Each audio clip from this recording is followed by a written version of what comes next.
Australia is experiencing a plague of marine plastics. In Perth, scientists have found up to 60,000 pieces of plastic per square kilometre of water. In Brisbane, they found between 40,000 and 80,000. At the top end, in the Torres Strait and Timor Sea, abandoned fishing gear has been killing marine animals on an industrial scale.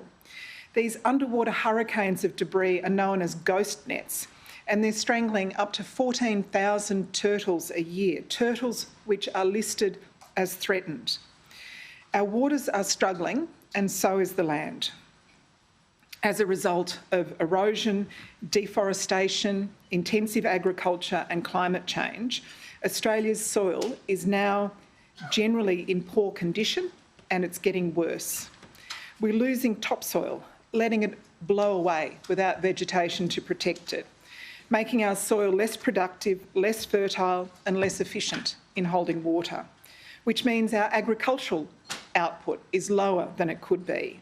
Our land is more susceptible to drought, and our soil's ability to regenerate and support life is diminished. Australia is one of the world's deforestation hotspots. Between the year 2000 and 2017, Australia cleared over 7.7 million hectares of threatened species habitat across the country. That's an area bigger than Tasmania. Much of this clearing occurred in small increments. In fact, more than 90% of it was never assessed under our environmental laws. When we destroy these habitats and when we don't restore them elsewhere, endangered creatures lose their homes, and that has consequences. In February this year, koalas were officially moved from threatened to endangered in Queensland, New South Wales and the ACT.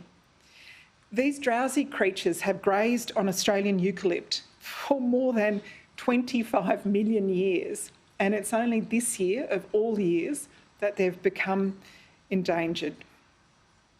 Of course, this disturbing list is made worse by climate change. Global warming multiplies environmental pressures everywhere.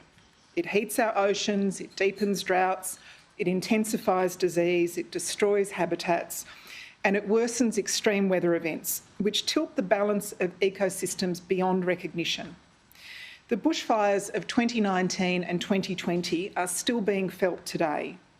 Those bushfires were an ecological bomb ripping through southeastern Australia. They killed or displaced up to 3 billion creatures.